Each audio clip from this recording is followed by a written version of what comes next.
السلام عليكم ورحمة الله وبركاته. صباح الخير خوتي من مدينة رسول الله صلى الله عليه وسلم. هدونا لحقت عندي دوكا ساعة ونص، لحقت بالفجر سوا صلينا الفجر. حبيت نقول لكم باللي راهو برد صباح، برد لحد الآن مازال البرد. وش لازم له البرد هذا؟ لازم له فول، بلا فول في الواعر. راهو نديكم عندي واحد حبيبنا سبيسيال في الفول. هذا مسجد الغمامة،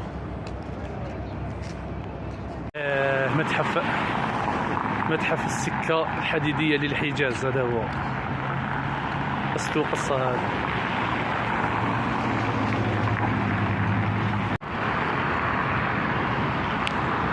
هاولي خوتي منابقة إلا كنت تشوفوا فيهم، هم ديك العربات هذو.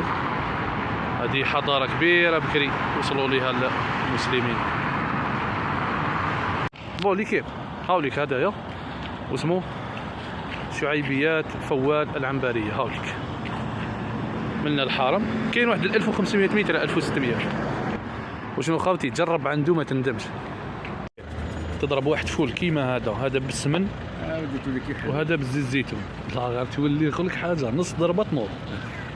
هاولي خبز ما شاء الله ريشكا هاي تازه كما يقولوا تاعهم سخون، وعندهم الفول هاي ما شاء الله. الفول حبيبي هذا ايش؟ عدس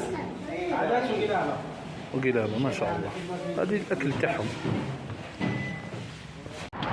عباكم خوتي هذا اللي فطرنا عنده، هذا مولا خير كبير الله يبارك. عباك يجي تخلص عنده شحال من واحد يجي كيجي يخلص يقول له الا عندك ادفع، الا ما عندكش ما تدفعش. وماشي زعما هكا يقولها لك هكذا برك، يقول له ما عنديش يقول لك روح اتكل على ربي وما تخلصش.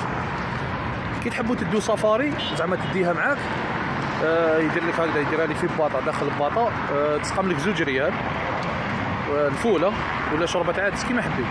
والخبزه هذيك المدوره هذيك 1 ريال، سما 3 ريال.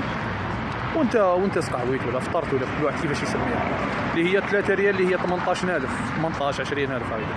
بو هذا الاكل تاع اللي يحبوا الاحياء، اللي يحبوا ياكلوه في الاحياء الشعبيه هكذا، ماشي تاع البرجوازيه. على بالي دوك يجيو يكومونتيو يقول لك تاكل فول صباح ربي وقلاب وعفايس هذو.